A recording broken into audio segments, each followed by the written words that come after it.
Good morning, everyone. Thank you for taking the time to join me this morning. I'd like to welcome everyone to the next topic in the customer webinar series here at Elite Dynamics. In today's session, we're going to be looking at the point of sale journal in EliteParks and what it can be used for. Quick introduction to myself. For anyone who doesn't know me, my name's Katie Ivy and I'm a Microsoft Dynamics 365 application consultant.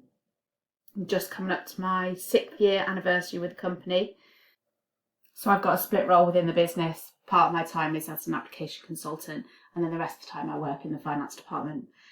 So as an application consultant, I assist with the implementations of projects, do training, data imports, those sorts of things. And then on the finance side, I'm the one that sends you your invoices. So as I mentioned, today we're going to be looking about how you can use the point of sale journal. So the first thing to do would be to set up your outlets and tills. Your outlets would be the different revenue streams that you've got, so your bars, your spas, your leisure, those sorts of things. And then you can have multiple tills within each outlet. And then secondly, how you can set up a point of sale journal, because actually they're completely configurable by yourself. So each business can set up a point of sale journal how they want it to look. I'll then go through how you can transfer a journal. So what this allows you to do is allow people on Park to be putting their daily take-ins onto a journal. Then they can transfer it to somebody in head office to review and post into the ledgers. And then finally, I'll show you how you can do that posting of the daily take-ins in the point of sale journal. So we'll go into EliteParks now and I'll show you how to set up outlets and tills, POS Journal batches and the actual journal itself. Outlets and tills are set up on a part-by-part basis. So if I go to Parks, and then I'll pick this park, and then I can go to Outlets, and I can see the outlets that have been set up. Within each outlet, you can have multiple tills. So if I go to tills here, you can see for the bar at Park AF, they have 3 tills that will need their daily take-ins recorded. To add a new one, you can simply just come to here and add another till. And that's the same for outlets. If I want to add another outlet in here, I can just type it into this field and then it's ready to be used. Okay, so now I've got my outlets and tills set up. I can look at setting up my POS Journal batches. I search for POS Journal batches. You can see in here that you can have as many journal batches as you want, and what that means is you can have bar take-ins, leisure take-ins, spa take-ins, whatever it might be, as many outlets as you have, all using a journal at the same time because they'll all have their individual one. So I'll set one up here for bar.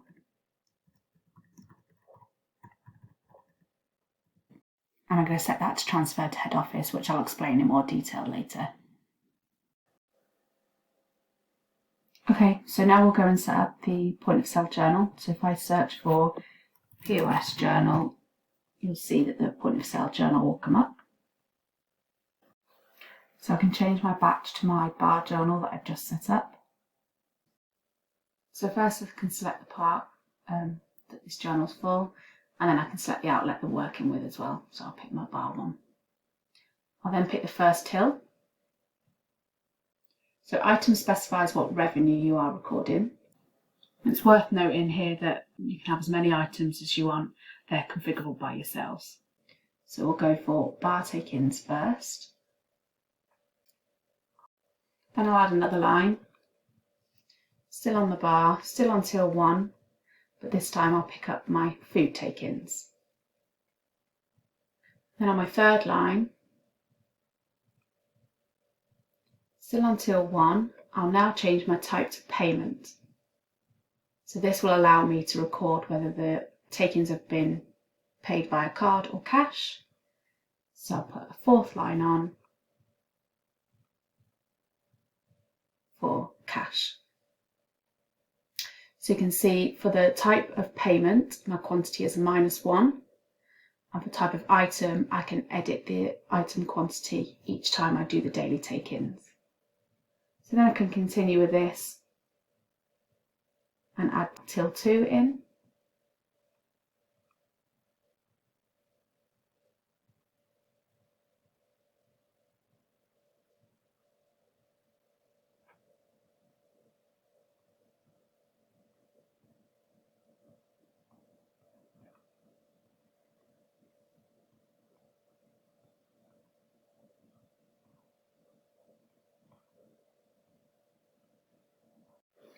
What you could also do, rather than going through each line on this journal and adding all the tills, I could export what I've already created into Excel,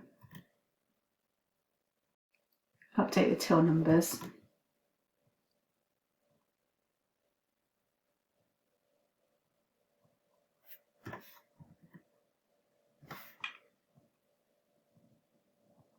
and then I can copy and paste this back into EliteParks. Okay, so now I've got all 4 tills, both with both items and both payments, ready for the daily takings to be taken.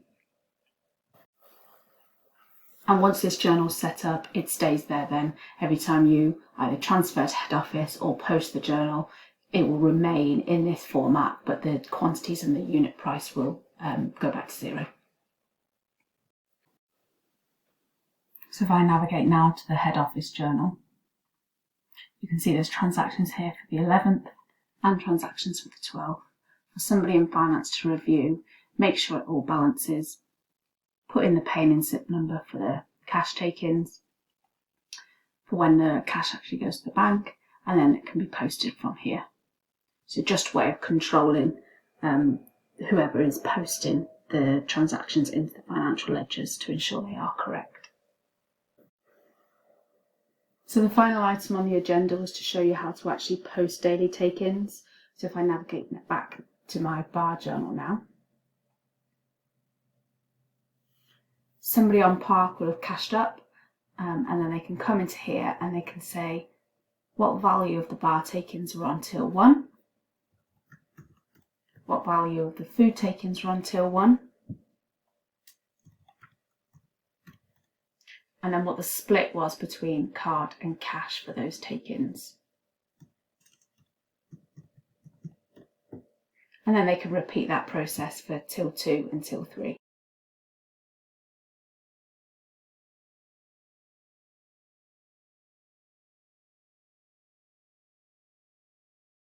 So once they've filled in all those details, depending on your process, the user can either come up to the top here and select transfer, and then that will shoot off into that head office journal we looked at before.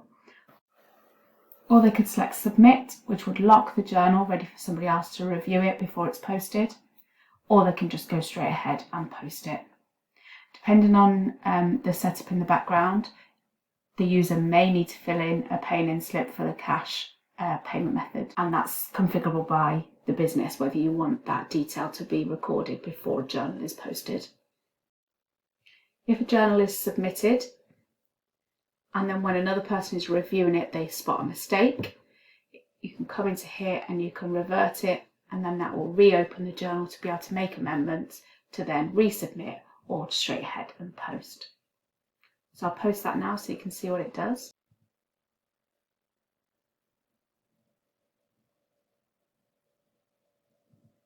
So those lines have been posted and the journal's now cleared out the unit prices, ready for tomorrow's takings to be taken.